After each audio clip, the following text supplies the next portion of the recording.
हाँ जी पाला जी नमस्ते। तो क्या हाल बा? उम्मीद बा कि सब लोग बढ़िया होगा, मस्त होगी। तो चलिए भाई आज की वीडियो में स्वागत बा। और भाई चैनल बनाया है सब्सक्राइब कर लो, ठीक है, ताकि जब वीडियो बनाए तो इनके पास वीडियो हमारे पहुंच जाए। हाँ तो देखो वीडियो बात इस बा कि का तो जाए पता बा कि अपने सरकार के गाना नेक्स्ट गाना मतलब कब आवेला बा, ठीक बा है का पता बा कि नेक्स्ट गाना कब आवेला बा? नहीं के पता नहीं तो हमरा पता बा, ठीक बा। और हम बतावेला बानी यही वीडियो में, तो बन रही जसूर संदक भाई हमार। और जे भाई चैनल बनाया वही सब्सक्राइब कर ले, ठीक है। तो देखो मुझे बात इस बात की अपने सरकार के गाना तो बहुत है यार, ठीक है। और गाना अभी 2 दिन पहले आई जो अपन सरकार के बहुत वायरल है, ठीक बा।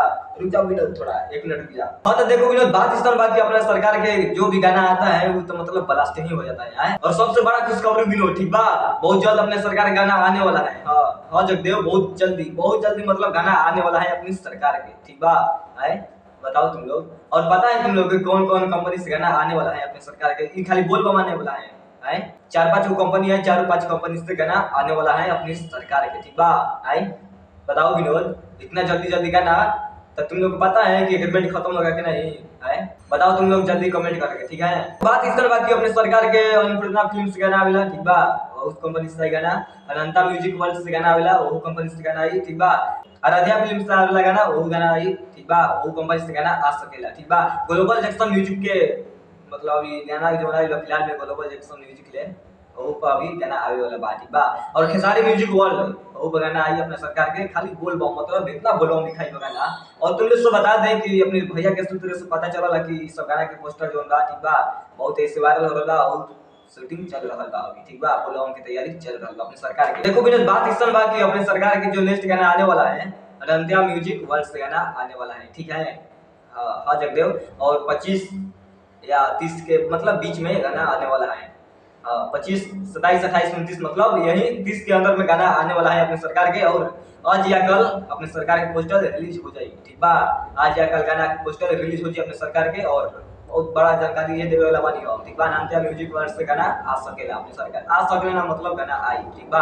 तो के भाई हमारे सपोर्ट कर रहा है किसान के कमेंट करके जल्दी बताइए, ठीक है। और देखो बात इस बाकी अपने सरकार का नामतिया म्यूजिक वर्ल्ड से गाना आने वाला है बहुत जल्दी, नेक्स्ट गाना मतलब इतना। हाँ तो देखो बात इस बात सबसे बड़ा खुलासा तो ही बा कि जो भी गाना लिखते हैं टुनटुन यादव, हाँ एकदम जबरदस्त लिखते हैं गाना, ठीक है विनोद है।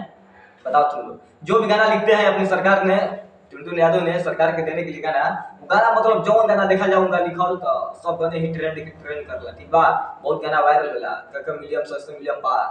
टुनटुन यादव ने जो गाना लिख देते हैं उनका कलम में इतना जादू बा कि कसम से भाई एकदम दिल खुश हो जाएगा गाना सुनने के बाद। तो अनंत्या म्यूजिक वर्ल्ड पर गाना आवे वाला बा और टुनटुन भैया गाना लिखले बड़ा, ठीक बा। बहुत जल्दी मतलब हमनी के बीच में गाना आवे वाला बा। इतना भैया के सूत्र से पता चलला कि सब गाना की तैयारी हो चुकल बा, ठीक बा। और बहुत जल्दी पोस्टर छूटे वाला बा, 1-2 दिन में पोस्टर भैया का अपना छूट जाए, ठीक बा। तो के भाई हमारा सपोर्ट कर रहा है कमेंट करके जल्दी बताओ तुम लोग, ठीक है। बाकी भाई ये बताए खाते नहीं है कि अपने सरकार का अगला नेक्स्ट गाना आने वाला है बहुत जबरदस्त, बोल रहा हूं, ठीक बा। अनंत्या म्यूजिक वर्ल्ड पर गाना आई, ठीक बा। तो प्यार से बात मोहब्बत इतना कर जा जबरदस्त इतना भाई बा, ठीक बा। तो ये बताए खाते हैं बाकी चलता नहीं मिला फिर अगला वीडियो में और लगन कुछ अलग लाइन में वीडियो अच्छा नहीं लाइक कर दो, ना चैनल डिसलाइक कर सकते हैं, ठीक है। अब भाई हमारे जे जे शेयर नहीं पहले शेयर कर दबा, ठीक बा। बाकी ये बताए खाते हैं बाकी चलता नहीं, ठीक बा। फिर से मिल जाए बवाल वीडियो लेके, ठीक बा। बाल नमस्ते।